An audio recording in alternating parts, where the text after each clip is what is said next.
I lost everything. And when you lose everything, God shows you what's real.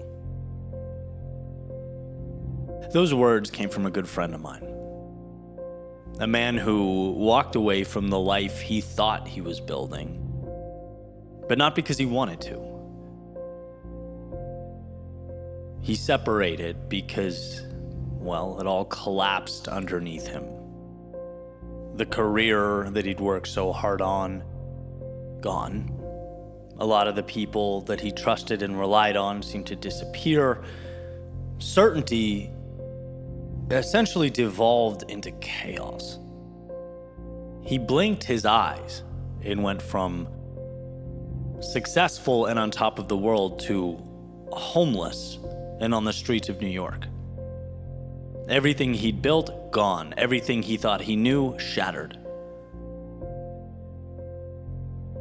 And although that seems like the end of a story, what it was the beginning of one. Because it brought about transformation, not only of his circumstance, but seemingly of his soul, right? This is not about someone just enduring or surviving, but it's like he awoke. Eventually seeing through the noise, false perception, through the performative layers that so many of us call life.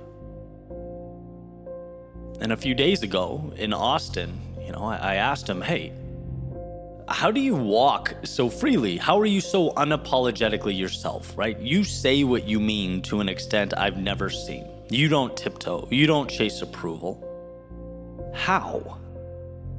And this is sitting across the table at breakfast. He's holding his coffee. Says, look, I've already had life take everything away. What's life gonna do? Take it away again? When you've been stripped down to nothing, you realize that most of what you feared losing was never real to begin with. And that really hit me. I don't know that old version of my friend, but I know the version sitting across from me at breakfast now, and I can only imagine what that process, what that pressure cooker felt like. But here's where it gets important for you, because his story is extreme.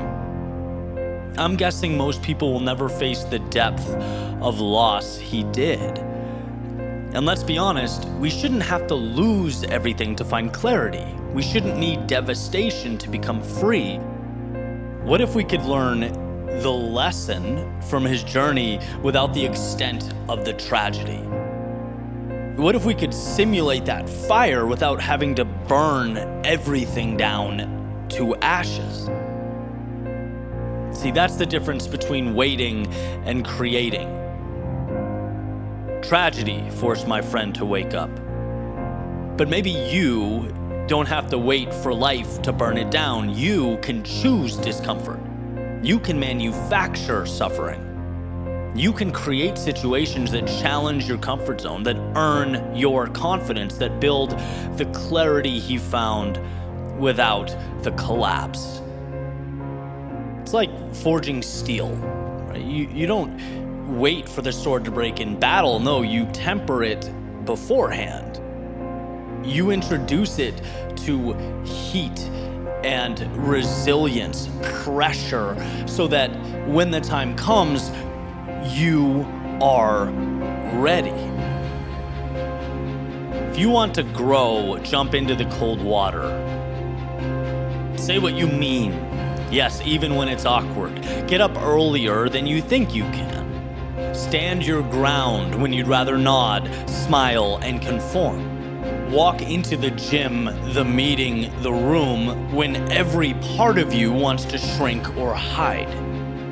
Because the little manufactured battles, they become stepping stones. Each one proving to you that you are more than the voice of fear. Each one turning you into someone new. Talked about a moment recently about a kid standing on a rock ledge high above a lake. Summer day, his friends below, already laughing and in the water, But he's shaking, toes curled over the edge, mind racing, his brain, like any brain, I'm sure, scanning for disaster. What if I fall wrong? What if I hit something? What if it goes poorly? But standing still is its own prison. And in this situation, perhaps the only prison, right? And so eventually he jumps, and when he comes up for air, breathless, eyes wide, he isn't just relieved, he is alive. He opened himself up to let the light in, becoming something new on the way down. He met a version of himself that hesitation could never reach. And that's the path for all of us. You can wait for the storm, or you can learn to dance in the rain. You can wait for the loss, or you can strip away those things that do not serve you. You can float through life hoping for peace, or you can go to war with your fears and create it. Which brings to mind an old tale from ancient China, where a great philosopher would tell this story about a wealthy man who captures this bird and locks him in a golden cage, but feeds him the rarest, most extravagant seed, the best food, offered it everything it could want, everything except freedom.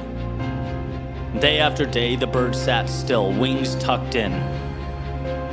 People marveled at its beauty, but it never sang. Then one day, the cage was left open, and though that bird was weak from confinement, it flew away and never came back. And when asked why the bird would leave a life of luxury, the old man said simply, "Because to be free and hungry is greater than to be full and imprisoned."